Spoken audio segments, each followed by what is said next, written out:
تلاوت کردہ آیات مبارکہ کا ترجمہ وَاخْفِضْ لَهُمَا جَنَاحَ الذُّلِّ مِنَ الرَّحْمَةِ، اور ماں باپ کے سامنے شفقت اور عاجزی کے ساتھ جھکے رہنا، وَقُلْ، اور دعا کرنا، رَبِّ ارْحَمْهُمَا، یا اللہ میرے ماں باپ پہ رحم فرما دے، کما ربیانی صغیرا، جیسے انہوں نے بچپن میں مجھے پالا، ربکم اعلم بما فی نفوسکم، تمہارے دلوں کے حالات تمہارا اللہ جانتا ہے، ان تکونوا صالحین، اگر تم نیک ہو سعادت مند ہو، فإنہ کان للأوابین غفورا، اللہ توبہ کرنے والوں کو معاف فرما دیتا ہے۔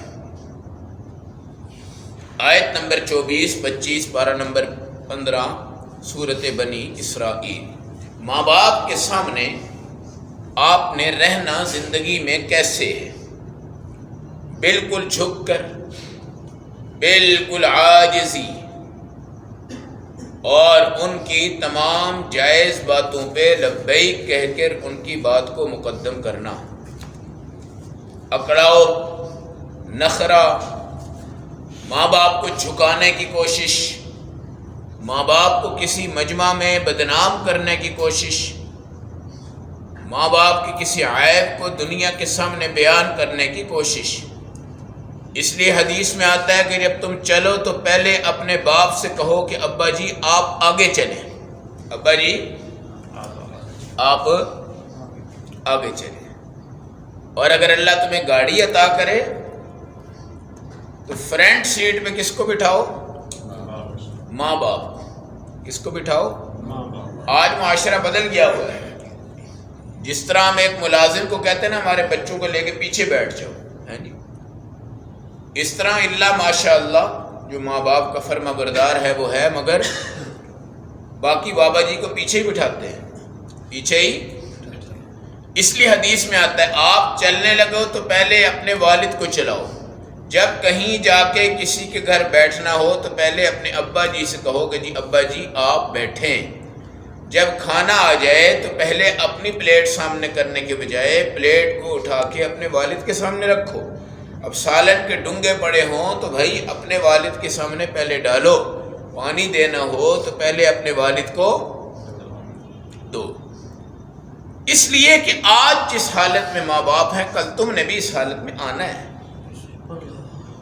وہ ایک آدمی تھا نا، اس نے اپنی والدہ کو اولڈ ہاؤس میں چھوڑ دیا، اور میں نے بتایا کہ معاشرے میں 90% لوگ اپنی بیویوں کی بات کو تسلیم کر کے اپنے بوڑھے ماں باپ کو اولڈ ہاؤس میں چھوڑ آتے ہیں کہ جی وہاں ان کی پرورش ہو۔ اور ڈاکٹر کو اس نے کہا کہ جب میری ماں زیادہ بیمار ہو جائے، سیریس ہو جائے تو مجھے بتا دینا۔ اب کال گئی جی تمہاری والدہ آخری مرحلے میں، اور بیٹا آیا ماں کو ملنے کے لیے، تو ماں اس کو آخری بات پتہ کیا کہہ رہی تھی؟ ماں کہتی تھی بیٹا اس کمرے میں 3 نئے پنکھے لگوا دینا، 3 نئے پنکھے۔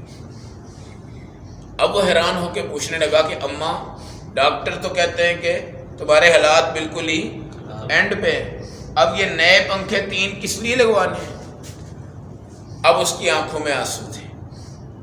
اس نے کہا بیٹا تو نے مجھے یہاں چھوڑا، میں نے تو اپنا وقت گزار لیا بغیر پنکھے کی گرمی میں، ایک دن وہ آئے گا کہ تیری اولاد بھی تجھے دھکے مار کے لائے گی اور اسی اولڈ ہاؤس میں چھوڑے گی۔ میں یہ چاہتی ہوں کہ میں نے گرمی میں اگر یہاں دن گزارے ہیں تو جب میرا بیٹا اس اولڈ ہاؤس میں آئے تو کم از کم اس کے اوپر پنکھا چل رہا ہو، اس کے اوپر کیا چل رہا ہو؟ یہ ماں باپ کی تڑپ ہوتی ہے، ماں باپ کی تڑپ ہوتی ہے۔ اور ماں باپ ایسی زندگی ہے کہ جب ان کے ہاں بچہ اور بچی پیدا ہو جاتے ہیں نا تو میاں اور بیوی اپنی محبتیں اور عیاشیاں بھول جاتے ہیں، اب ساری توجہ ان کی کس پہ ہوتی ہے؟ باپ پہ ہوتی ہے۔ جس طرح ایک کبوتر دیکھا آپ نے، اگر اس کے پر توڑ دیے جائیں تو وہ بے بس ہوتا ہے، کیا ہوتا ہے؟ اور عاجز ہوتا ہے، اور عاجز ہوتا ہے۔ اب آپ اس پہ قابو ہیں مکمل، آپ اس پہ کیا ہیں؟ قابو ہیں، وہ آپ کا کچھ بھی نہیں بگاڑ سکتا۔ بیٹے کو بھی آج یہ حکم ہے کہ جس طرح وہ کبوتر ہے، وہ شکار ہے، بے بس ہو چکا ہے نا مالک کے سامنے، اس طرح اپنے ماں باپ کے سامنے بے بس ہو جاؤ۔ باہر بے شک آفیسر بنو، چودھری بنو، ایس ایچ او بنو، ڈی ایس پی بنو، کچھ بھی بنو، ہر چیز کرو، لیکن ماں باپ کے سامنے اکڑاؤ نہیں، ماں باپ کے سامنے تکبر نہیں، اور رحمت والی پستی دکھاؤ۔ رحمت للعالمین، رسول کریم صلی اللہ علیہ وسلم رحمت للعالمین۔ حضور کا آپ نے واقعہ سنا ہے کہ ایک یہودی آیا اللہ کے نبی کے پاس، کھانا آپ نے کھلایا تو روٹیاں چاول سب کچھ چٹ پٹ کر کے کھا گیا، رات کو سویا تو پیٹ خراب ہوا تو بستر پر ہی اس نے پخانہ کر دیا۔ کیا کر دیا؟ اب صبح اٹھا اور چپکے سے نکل گیا۔ اللہ کے نبی صلی اللہ علیہ وسلم کو یہ پتہ چلا تو آپ خود تشریف لے گئے اور آپ نے اس کا سارا بستر صاف کیا۔ اب اس کا کوئی سامان کمرے میں رہ گیا تو واپس لینے آیا تو دیکھا کہ رسول پاک نے ہر چیز کو، اب وہ شرم سے وہیں پہ جھک گیا اور حضور پاک سے آ کے اس نے کلمہ پڑھ لیا۔ تو ماں باپ اللہ رب العزت کی وہ نعمت ہے کہ جب یہ نہیں ہوتے تو آپ کو پتہ چلے گا کہ یہ ماں باپ کیا چیزیں ہیں، ماں باپ کیا چیزیں ہیں۔ اس لیے رسول کریم صلی اللہ علیہ وآلہ وسلم جب آپ کی والدہ کا انتقال ہوا تو چارپائی کے پائے پکڑ کے روتے جا رہے تھے، اور ایک مقام پہ آپ کی والدہ کی قبر کے پاس سے ایک صحابہ کا قافلہ گزرا تو میرے نبی نے کہا تم جاؤ، میں ابھی اپنی والدہ کی قبر سے ہو کے آتا ہوں۔ اور وہاں رسول پاک صلی اللہ علیہ وسلم نے بڑی طویل دعائیں فرمائی۔ بڑی محبت ہوتی ہے، بڑی الفتیں ہوتی ہیں، بڑے ناز ہوتے ہیں، بڑے نخرے ہوتے ہیں جو بچے اٹھاتے ہیں اور برداشت کرتے ہیں اور برداشت کر رہے ہوتے ہیں۔ اور یہ دعا فرمائی کہ رب رحمہما، اللہ ان دونوں پہ رحم فرما دے۔ کیا فرما دے؟ جس طرح انہوں نے بچپن میں مجھے پالا، آپ آئے ہیں تو آپ کے ہاتھ بھی متحرک نہیں ہوتے، آپ کے کان نہیں سنتے، آپ کی آنکھوں میں سوجھ بوجھ نہیں ہوتی، آپ کے زبان پہ کچھ نہیں ہوتا، آپ کے اندر کوئی طاقت نہیں ہوتی۔ ماں اور باپ پہلے آپ کی دودھ کی زندگی کا خیال رکھتے ہیں، پھر اس کے بعد جب تھوڑے بڑے ہوتے ہیں پھر کیا کرتے ہیں، پھر کیا کرتے ہیں، پھر کیا کرتے ہیں۔ آپ نے ان چیزوں کا تصور نہیں کیا، اور آپ کو پتہ ہے کہ ایک ایک دن باپ کے چہرے پہ خوشی لے کے آتا ہے۔ جب اس کا بچہ تھوڑا سا ایسے ہوتا ہے نا، خوش ہوتا ہے۔ جب وہ بچہ تھوڑا سا ایسے چلنے لگ پڑتا ہے اور خوش ہوتا ہے۔ جب وہ بیٹھ جاتا ہے اور خوش ہو جاتا ہے۔ جب وہ اس کو پکڑ کے کھڑا ہو جاتا ہے اور خوش ہو جاتا ہے۔ جب بالکل کھڑا ہو جاتا ہے باپ اور خوش ہو جاتا ہے۔ جب باپ کی انگلی پکڑ کے وہ چل رہا ہوتا ہے اور خوش ہو جاتا ہے۔ اب باپ جب بازار میں جاتا ہے، بازار میں ہے جی، تو اس کا سارا خیال کس کی طرف ہوتا ہے؟ گھر میں اس بچے کی طرف، گھر میں اس بیٹی کی طرف۔ اور باپ بڑی بڑی جگہوں سے شاپنگ کر رہا ہوتا ہے اور ساری توجہ بیٹے پہ ہوتی ہے، بیٹے کے لیے خرچ کر رہا ہوتا ہے، بیٹے کے لیے۔ ایک بوڑھا آیا ہمارے نبی کے سامنے رونے لگا۔ آپ نے پوچھا کیوں روتے ہو؟ کہنے لگا یا رسول اللہ میرا بیٹا ہے، بہت بڑا آفیسر ہے، بہت بڑا، وہ بازار سے آج کل کھلونے لے کے آتا ہے۔ آج کل آپ کو پتہ ہے نئے قسم کے بڑے بڑے کھلونے ہیں، تو وہ گھر میں چوکیداروں کو اور اپنی بیوی کو اور تمام لوگوں کو کہتا ہے کہ یہ جو میرا باپ ہے نا بوڑھا، میرے بچے کے کھلونوں کے ساتھ اس کو ہاتھ مت لگانے دینا، ورنہ یہ کھلونے خراب ہو جائیں گے۔ کیا ہو جائیں گے؟ اب حضور پاک کے پاس آ کے وہ رونے لگا۔ میرے نبی نے پوچھا کیوں روتا ہے؟ کہنے لگا جی میرا بیٹا ہے، اپنے بچوں کے کھلونے لاتا ہے اور کہتا ہے جی بابے کو ہاتھ نہ لگانے دینا، بابے کو ہاتھ۔ تو میرے نبی نے پوچھا بھائی اس میں رونے کی کیا بات ہے؟ ٹھیک ہے چھوڑو اس کو۔ کہا یا رسول اللہ میں اس وقت کو دیکھ کے رو رہا ہوں کہ جب میں کھلونے بازار سے لاتا تھا صرف اپنے بیٹے کے لیے لاتا تھا، اور میں کہتا تھا کہ میرا بیٹا کھیلے گا اور کوئی نہیں کھیلے گا، اور میرا بیٹا کھلونے توڑتا تھا، پھینکتا تھا، یہ کرتا تھا، وہ کرتا تھا، میں تو سب کچھ اس کے لیے کیا کرتا تھا، اور آج بیٹا میرا ہے اپنے بچوں کے کھلونوں کے ساتھ مجھے ہاتھ بھی نہیں لگانے دیتا۔ اس لیے باپ کی دعائیں لو، باپ کی بد دعاؤں سے بچو۔ اور یہ جو ہے نا اللہ ان پہ رحم فرما، جس طرح انہوں نے مجھے بچپن میں پالا ہے، ان کا بہت بڑا ہمارے اوپر احسان ہے، بہت بڑا احسان ہے ان کا ہمارے اوپر، بہت بڑا احسان ہے۔ اور ہمارے نبی نے فرمایا کہ یہ جو دعا ہے یہ سب پڑھا کریں، ابھی پڑھیں بلکہ رب ارحمہما کما ربیانی صغیرا،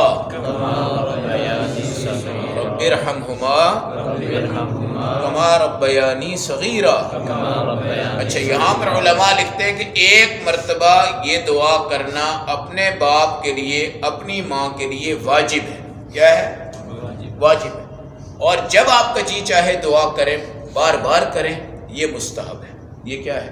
مستحب ہے۔ پھر یہاں علماء نے لکھا ہے کہ جب تم ان کے لیے رحم کی دعا کرو گے نا، اللہ تمہارے دل میں رحمت پیدا کر دیں گے۔ کیا کر دیں گے؟ تمہارے دل میں رحمت پیدا کر دیں گے۔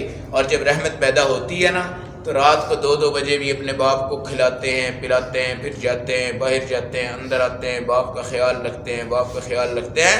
اور جو نہیں کرتے، جن کے دل میں سختی ہوتی ہے، وہ کہتے ہیں یار جلدی سے جان چھوٹے، کیا مصیبت ہے، کیا ملازم رکھیں، کیا بابے کو کھلائیں، کبھی میری بہو کیا کہہ رہی ہوتی ہے، بیٹی کیا کہہ رہی ہوتی ہے، وہ کیا کہہ رہی ہوتی ہے، وہ کیا کہہ رہی ہوتی ہے۔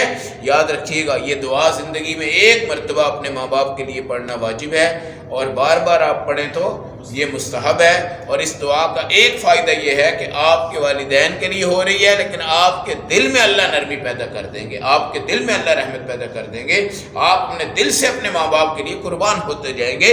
اور قرآن کہتا ہے اللہ تمہارا جانتا ہے تمہارے دلوں میں کیا ہے۔ یہ بہت باریک بات ہے۔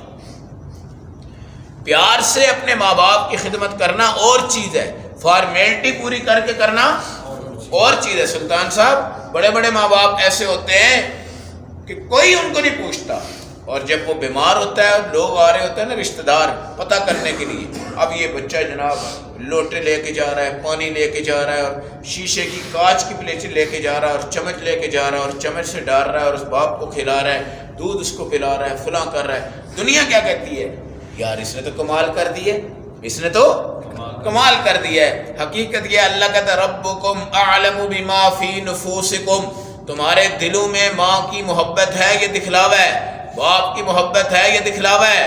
اگر محبت سے یہ کرو گے پھر تو تم تنہائی میں بھی یہ کر سکتے ہو۔ وہ آپ نے غار کا واقعہ سنا ہے نا، 3 آدمی اس میں گئے اور اوپر سے غار کیا ہوئی۔ ایک آدمی نے اپنی یہ نیکی پیش کی کہ میرے بچے دودھ کے لیے رو رہے تھے اور ماں باپ سو گئے تھے، میں ان کے سرہانے کھڑا رہا، میں نے پوری رات بچوں کو دودھ نہیں پلایا، صبح باپ اٹھا ہے، پہلے میں نے اس کو پلایا، پھر میں نے بچوں کو پلایا۔ اللہ اگر یہ میں نے تیری رضا کے لیے کیا تو یہ غار کھول دے، غار کھول دے۔ اللہ نے یہ غار کیا کر دی تھی؟ کھول دی تھی۔